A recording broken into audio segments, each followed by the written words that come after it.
Hi, everyone. I hope you can hear me now. So Joy Amaro is our speaker today. Joy and I met in Glenn County when she was working as executive director for the first 5 Glenn County. And she was and is a dedicated, extremely hardworking individual that I'm really glad to be able to say I've known for many years. Most recently, she came on board with the Torres Shelter in, I believe, 2017 as executive director, and later as executive director of the True North Housing Alliance, which includes the Torres Shelter, and then was selected by City Manager Mark Orm to be Chico's Homeless Solution Coordinator. And she is going to update us on the city's efforts towards addressing homelessness issues, especially in light of the coronavirus epidemic. And Joy, we are very, very pleased to have you here. Take it away, Joy.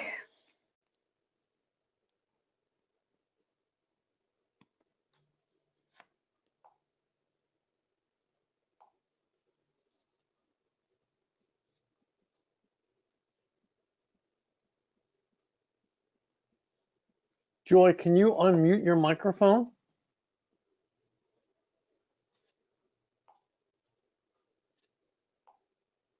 One more time, Joy, you had it.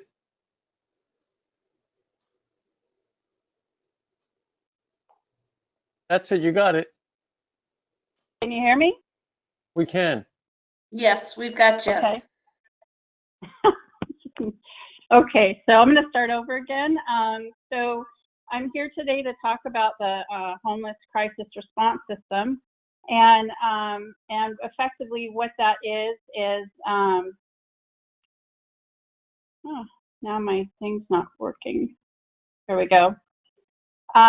Is the overall goal of this system is to provide a crisis response system to identify those experiencing homelessness, prevent homelessness when possible, and connect people with housing quickly and provide services when needed.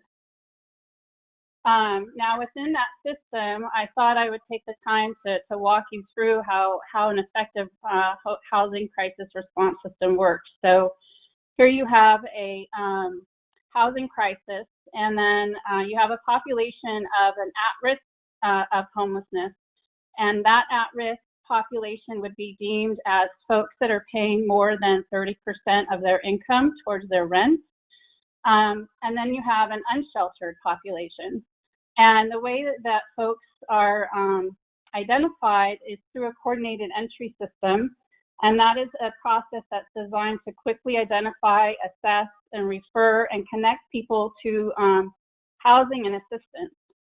That's done through what's called a VI-SPDAT, and that's a vulnerable assessment tool that prioritizes individuals seeking services and housing. And currently, for our county coordinated entry system, we have, as of Monday, 850 individuals on that list seeking services and or housing. That list compiles of veterans, families, chronically homeless individuals, households with children, and unaccompanied youth. From there, there's a process which is called diversion. And diversion is really important because it moves people forward through out of homelessness and directly into housing. And so that is a key component to how the homeless crisis, if you can divert immediately. And then from there, a housing barrier assessment is done with individuals that are going into shelters and or transitional housing. And you're looking at reasons why they can't get housing, and that has to do with perhaps credit scores or evictions on their records. And then from there, there's the whole housing pool, which is considered for rapid rehousing, permanent supportive housing, affordable housing, and then the regular rental market. So within the components of a crisis response system, you have many different individuals and or populations that enter through self-referrals, through outreach, through encampments, and then mainstream referrals. And they come into this coordinated effort. And when the coordination occurs, you're able to then help problem solve and assess and refer out effectively and rapidly. And that is like the key components to a crisis response system. Now, if you, in evaluating what occurs in the city of Chico, we do not have intensive outreach workers. We have a very limited supply of individuals that go out and connect people for services. And so I have identified that is a gap. And then as we work through, we're looking at trying to increase preventative measures as well. And then our emergency shelters are currently, pre-COVID, we're full at capacity. And we're experiencing a bottleneck because there is no inventory to place individuals in rentals. And so moving forward, the Butte County-wide homeless continuum of care, which I'm a representative on, has an overarching goal of a multi-agency collaborative approach to end homelessness through permanent housing and self-sufficiency. And the reason why I bring this up is because there's been some changes that happened this past August. There was a transition of collaborative applicants from the Community Action Agency to the Department of Employment and Social Services. And they have established a housing and homeless branch, which brought on an administrator, a housing navigator, and a program manager, as well as an admin analyst. And this is extremely important because it helps streamline and coordinates all of our entry for services for individuals experiencing homelessness. And additionally, most recently, 211 has increased its capacity to complete intakes over the phones as it relates to those VI SPDAPs that I mentioned. And that has helped increase the number of people that we've been able to identify to help with the housing and homeless solutions. And so most recently, the housing and homeless branch funding came available, and it was identified that funds will be used for operating subsidies for new navigation services, as well as emergency shelters and outreach. And so for me, what I'm doing as a representative for the city is looking for a long-term strategic plan for the city to adopt to streamline services and maximize resources and to reduce duplication. So we're looking at a tailored approach for the city of Chico to include some core components, which is identifying all the people experiencing homelessness, which will again happen through our PIT count in 2021. Prevent homelessness whenever possible, and we want to provide immediate access through coordinated entry into shelter and to services. And with that being said, we'll be able to focus on creating potentially increased outreach efforts into encampments, as well as formulating navigation services and increasing in shelter beds. So I'm tailoring a project and working with the service providers within the city to be able to streamline and coordinate everything and be presenting a plan perhaps next month to the city council. So with that being said, the last thing I just have to say about is the COVID response. So there's currently over 100 people residing in motels through Project Roomkey. Those individuals have been identified of the age of 65 and older, and they all have and or have a chronic medical condition that lets them become eligible for participation. Each individual is being case managed, and we are establishing transition plans so that they can hopefully be permanently housed or enter some sort of transitional housing project before the end of May, when FEMA may not extend their financial support of the project. So we're busy working on exit plans and hopefully become very successful around that. So does anyone have any questions? Hi, Joy. This is Matt York. How are you? I'm well, Matt. Thank you.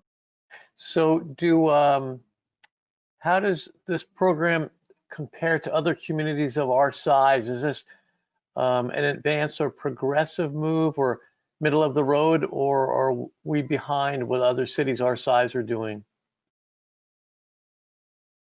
I can't necessarily say that we're behind. I think when you look at the gaps, the overall gaps of the outreach to the unsheltered population, because you have a portion of individuals that will accept services, and those are the individuals that you already see in our shelters and or supportive housing projects. So I feel that with our when we are able to have an increased outreach efforts into encampments, we will be able to engage and build trust and you know, gently guide people into services when they may be service resistant. So and then navigation centers are fairly new.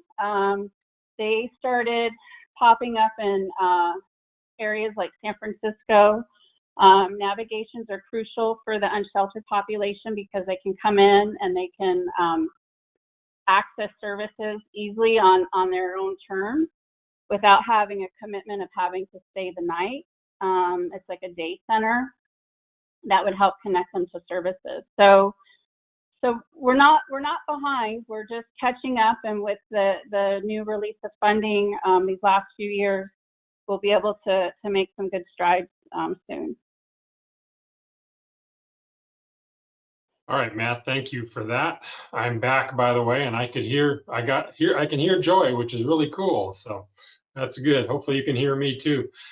Any other questions for Joy? And if you're having trouble connecting, you can always type it in on the chat box, and I can read it to her, or she can read it there too. But any other questions? Joy, Tom Austin, how big a gap is there between the available housing and the people waiting for it? Wow. Well, that's really hard to say right now because with the students leaving, the inventory of housing has become, has increased. But before pre-COVID and post-campfire, you were looking at a 0% vacancy rate, basically. So it was extremely difficult.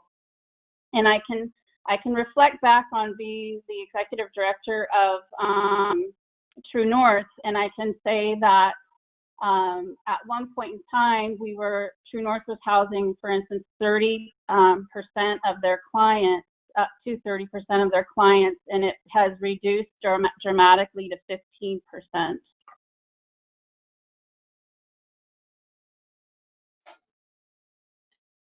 All right. Any other questions for Joy? Yes, this is Karen Lightfoot. Can you hear me? We can hear you. Hear Yep. you. Thank you. Hi, Joy. This is a wonderful program that you are involved in. Thank you for your important work. This is life-changing for the people involved and good for our community. So all the way around, it's great. I know that there are so many challenges. And I'm wondering, I know one of the major challenges is people who are struggling with addiction. And I know that you're talking about helping to connect them with resources. Is active addiction struggles, is that something that is keeping people from being able to be housed through your program? How are you dealing with that? Well, the addiction people that have addiction issues, there's the Housing First model, where people are housed regardless of their sobriety. And you wrap individuals in that nature in services, and they are able to stabilize way better in a home than they are in a shelter or even on the street. So following the Housing First model does work. It's evidence-based. And so having additional, identifying the need that we need additional shelter beds, we know that. And, currently looking at trying to open up another low barrier shelter. That is something I am exploring. That is, it allows people to come in as they present themselves, and you're able to help connect them to services to hopefully get them housed and connected to detox and rehab services as quickly as possible. Thank you. Thank you. I'm glad to hear that. Good You're question, welcome. Karen. Thank you. Any other Joy? questions for Joy? Joy? Yeah. When you said that you had at one time been able to house 30% of the clients and then it was down to 15, does that mean 100% of the clients needed housing, or there were some of your clients at I never can get the name right, North Valley Alliance or Housing Alliance or whatever, are 100% of those clients needing housing, or are some of them needing other kinds of services? That's a good question. So there's when clientele, I can only speak as they present to the tourist shelter. I'm not familiar with all of the other service providers' outcomes. So for instance, the tourist shelter serves, post campfire was serving almost 1,000 individuals a year, and those are unique individuals.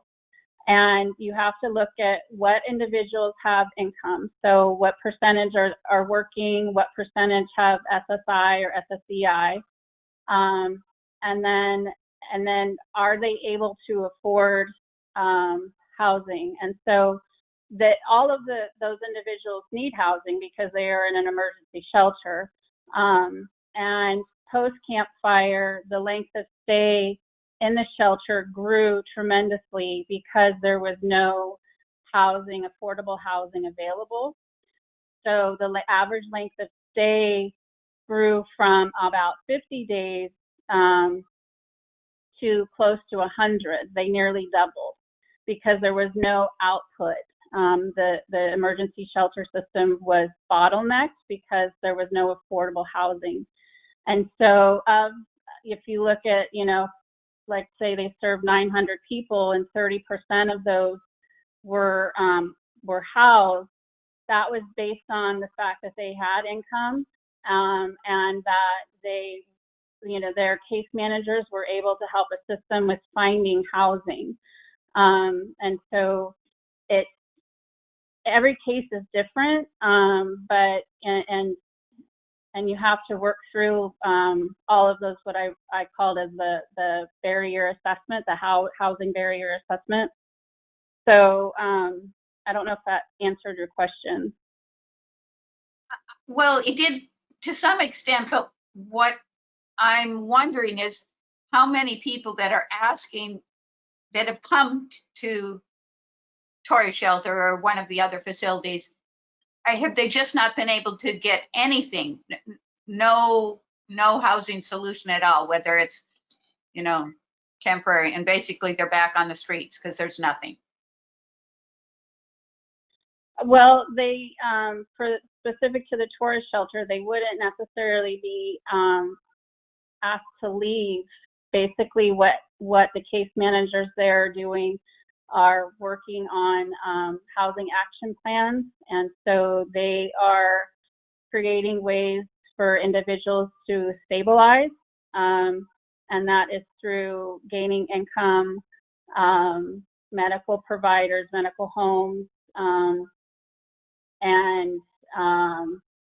whether they are able to work, whether they need to apply for SSI for income. So every case is different for each individual's needs. Thank you. Any other questions for Joy? One more question here from Matt.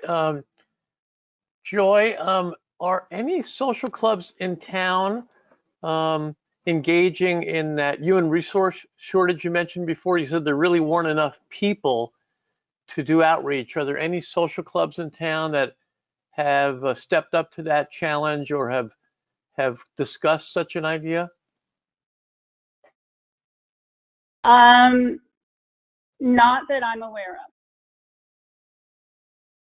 Thank you. Mm-hmm. All right, thanks, Matt. Still have time for a couple more questions if anybody has any. I was just curious if the homeless population that you work with, are they just from Chico, or do you get people from larger cities such as Sacramento and San Francisco? I don't have any data that particularly tracks that, so I could not answer that accurately. I know the target team through the Chico PD works, goes out to the encampments, and currently the encampments are being mapped, so we know that no new encampments are popping up, and they're watching that very closely. Good. Any other questions? This is Walt Schaefer. Can you hear me? Can. Yes, Walt. Hi. Hi, Joy. Thank you for your presentation. One of the patterns post-COVID-19, both locally and nationally, is that people are staying away from the emergency room or seeking other medical services because they're kind of afraid to go out and afraid to go to the emergency room. Are you seeing any evidence of delayed care so that people are getting sicker before they seek help?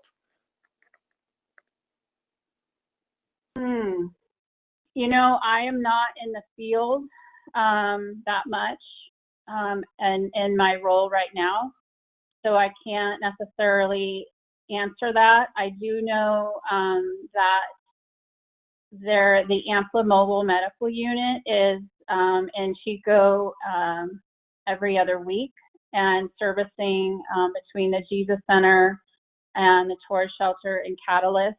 And so that is a method to seek services for healthcare, but I can't answer that question because I'm not in the field. All right, thank you. Thanks, Walt. Next question, any others? All right, well, I think we probably got through it. Joy, thank you very much for a great presentation.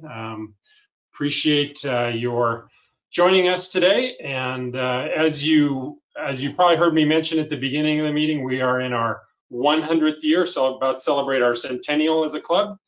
And so our big project this year is a neighborhood park on Ceres Avenue. It'll be called Rotary Centennial Park, and we will be making a donation in your name to that project. So thank you very, very much for joining us.